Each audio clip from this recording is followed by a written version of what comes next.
Welcome. We are discussing the science of trauma in our next subsection in the Foundations of Trauma-Informed Care series. We have added a lot of additional information throughout this subsection, so it will be divided into a few videos. The science. This section explores what is sometimes referred to as the neuroscience of TIC. The N stands for neurobiology, the E is for epigenetics, A is for adverse childhood experiences, and the R is for the science of resilience. Neurobiology. We start with neurobiology because understanding the nervous system is central to the work of trauma-informed care. When we are able to realize how impactful trauma and toxic stress can be to both the brain and body, we can then fully grasp the gravity of why prioritizing relationships and supportive work cultures is so important. The brain. We know experiences of toxic stress and trauma can impact brain development and functioning. In fact, people with chronic trauma or stress are likely to have the survival parts of their brain be more efficient and faster. If you are someone who identifies with these experiences, please also remember the brain has an amazing ability to heal, adapt, and grow well into later in life. We will explore this concept more together while discussing neuroplasticity. But first, let's cover some of the brain basics. Trauma and the brain.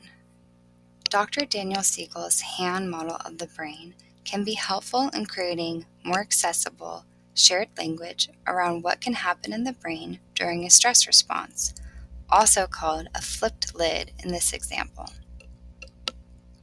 In this model, our prefrontal cortex and cortex are represented by the 4 fingers wrapped around the thumb. These areas of the brain allow us to think, reason, and perceive the outside world, while also regulating the subcortical limbic regions. The limbic regions and the brainstem, represented here by the thumb and the base of the hand, work together and allow us to have a fight, flight, freeze, or fawn response. When activated, the prefrontal cortex disengages, allowing our limbic region to take over, hence the imagery of a flipped lid, depicted here by the fingers unwrapped from the thumb. This is a survival mechanism that can happen for both real and perceived threats.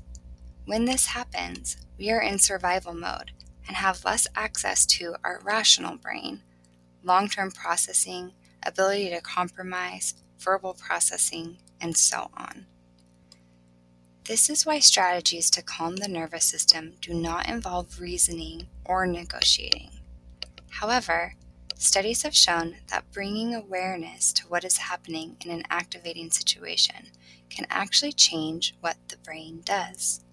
This is why Dr. Daniel Siegel says, when we can name it, we can tame it. In other words, acknowledging the emotions surrounding an activating situation can be a vital step towards re-engaging the whole brain. This may be as simple as saying, I am feeling afraid, anxious, or unsettled right now. TIC Lens.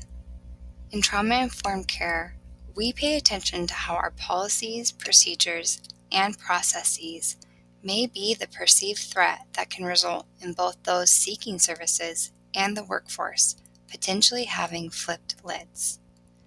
Dr. Mandy Davis says, we want our environments, our services, and our organizations to promote someone having their whole brain available. If you are following along in the provided workbook, there are some questions that may deepen how you relate to this information. Neuroplasticity. Neuroplasticity is the ability of the brain to reorganize itself, both in structure and how it functions. This image shows experiences that can influence neuroplasticity, including, yes, traumatic events and stress, but also meditation, learning, new experiences, exercise, and so on.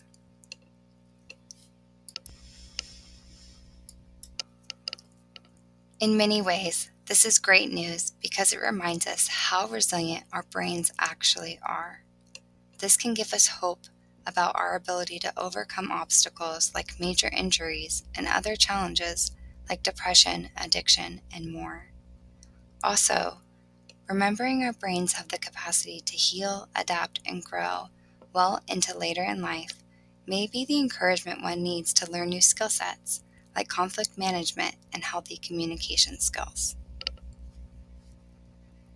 However, the brain doesn't differentiate between good and bad and learns whatever is repeated.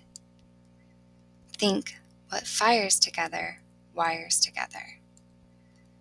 The more we expose ourselves to a behavior or experience, the more opportunities our brains reorganize accordingly. Understandably, for those with lots of trauma, adversity, or stressors, some maladaptive patterns may be more deeply entrenched. I think of it like a trail through the forest. Some paths are more worn and easier to navigate than others. This doesn't mean we can't find a new path. It might just take more time to find our way and break in our new pathways towards the skills and behaviors we are developing. And as a resiliency reminder, behavior is an adaptive skill, meaning it is something we can adapt as our own if we don't currently possess it. Also, thinking relationally, positive interactions create safe context and connection, which are foundational to changing maladaptive brain patterns. In this short video, we referenced numbers 1 and 2. Thank you.